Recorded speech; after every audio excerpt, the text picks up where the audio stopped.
বাজার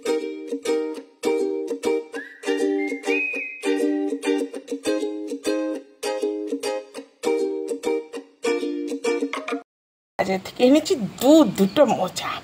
এটা দিয়ে আজকে বানাবো মোচার ঘন্ট। মোচা খেতে 1 মিনিট, কিন্তু বানাতে ওরে বাবা কি খাটনি। তার মধ্যে হাত আর নখের অবস্থা পুরো কালা কালা হয়ে যায়। ব্যাস বাবা, এই যে মোচা কাটা রেডি হয়ে গেছে। আমার মা এর থেকেও মিহি কাটতো। মিক্সির মধ্যে এখানে দিয়ে দিচ্ছি একে একে আদা, রসুন, পেঁয়াজ, কাঁচা লঙ্কা, জিরে, 2টো শুকনো লঙ্কা, 3টে এলাচ, 2টো লবঙ্গ, একটু জায়ফল আর একটু দারচিনি। এই সব কটাকে আমি একসাথে পেস্ট করে নেব। আলুর মধ্যে দিয়ে দেব অল্প পরিমাণে হলুদ আর খুব সামান্য নুন, যাতে আলুর ভিতরে নুনটা ঢোকে। আর হলুদটা দেওয়ার কারণটা হচ্ছে যাতে আলু ভাজার কালারটা ভালো আসে। ব্যাস, আলুগুলো ভাজা হয়েই গেছে। এবারে আমি আলুগুলোকে তুলে নেব।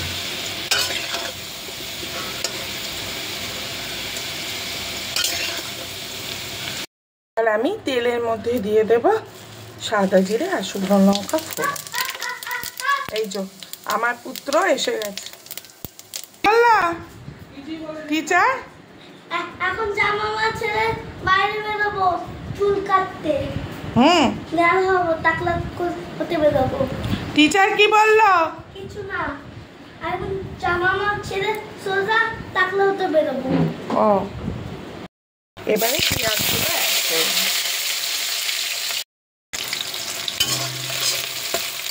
এবারে একটু পেঁয়াজটা ভাজা ভাজা হতে দেবো। ব্যাস, এবারে এর মধ্যে আমি যে পেস্টটা করে রেখেছিলাম ওই পেস্টটা ঢেলে দেবো। এর মধ্যে একটু তেজপাতা দিলে খুবই ভালো, কিন্তু আমার কাছে আপাতত তেজপাতা নেই, সেই জন্য আমি স্কিপ করে গেলাম। আপনাদের কাছে যদি তেজপাতা থাকে 2টো তেজপাতা ছিঁড়ে এর মধ্যে দিয়ে দেবেন, তাহলে স্বাদটা আরও বেশি ভালো লাগবে। এইবারে আমি ঠিক পরিমাণ মতন নুন দেব, কারণ মোচা সিদ্ধ করার সময় আমি নুন হলুদ দিয়ে সিদ্ধ করেছিলাম, আর আলু ভাজার সময় নুন হলুদ দিয়েছিলাম। সেইটা মাথায় রেখে আমাকে এখানে নুনটা দিতে হবে। এইবারে একটুখানি গুঁড়ো লঙ্কা, মানে কাশ্মীরি লঙ্কার গুঁড়ো আমি অ্যাড করে দেবো। এইবারে আমি মিষ্টি দিয়ে দেবো।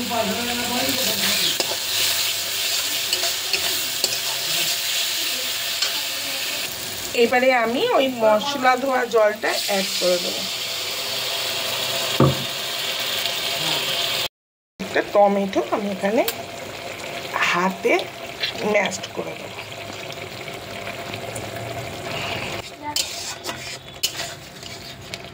এবারে এর মধ্যে অ্যাড করে নেব অল্প পরিমাণে হলুদ।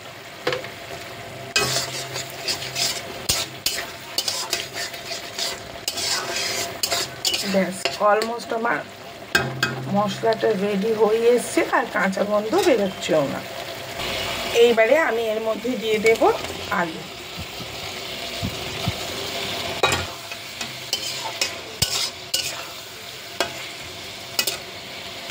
এরপর আমি এর মধ্যে অ্যাড করে দেব সিদ্ধ করা মোচাটা। জলটাকে আমি ছেঁকে নিয়েছি। এবারে ভালো করে আমি মিশিয়ে নেব।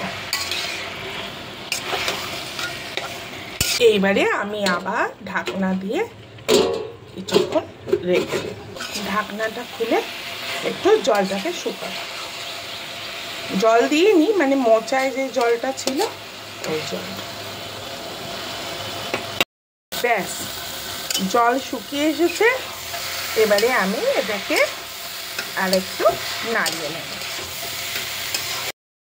এইবারে এর মধ্যে আমি দিয়ে দেব অল্প পরিমাণে ঘি। ঘিটা ফুরিয়ে গেছে, যেটুকু আছে ঝেড়ে দিয়ে দিলাম।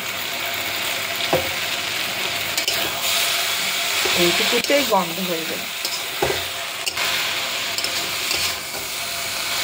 ব্যাস, আর কি, রেডি হয়ে গেল